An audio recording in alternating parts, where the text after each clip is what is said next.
Разрешувањето на државниот обвинител Љупчо Коцевски е во рацете на собранието, но засега нема информација кога би се нашло на дневен ред пред пратениците.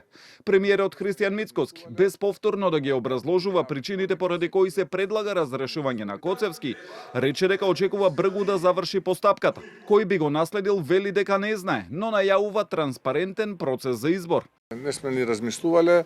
Тоа ќе биде јавен повик, секој некој што ќе ги исполнува условите согласно закон и согласно самиот повик може да се пријави, така што пратениците се тие кои што одлучуваат кое е најдоброто решение, тие го бираат на крајот. Очекувате брзо да тече оваа процедура? Да. Советот за јавни обвинители даде негативно мислење. Па добро, тоа е мислењето на Советот, мислењето на владата е поинакво. Опозицијската СДСМ нема да го поддржи разрешувањето на Коцевски. Председателот на партијата Венко Филипче тврди дека не застануваат во негова одбрана, но според него се што се презема во рамки на правосудството, а не подразбира никаква реформа, не води никаде.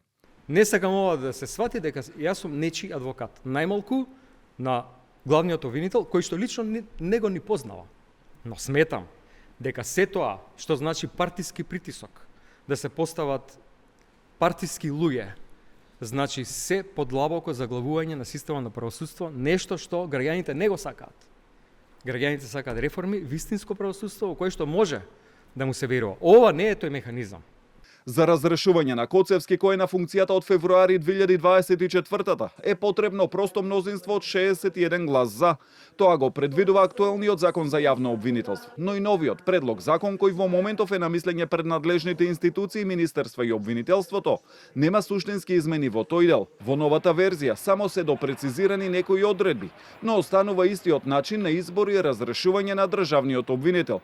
Иако Венецијанската комисија препорача разрешување и избор со двотретинско мнозинство, за тоа сепак се потребни уставни измени.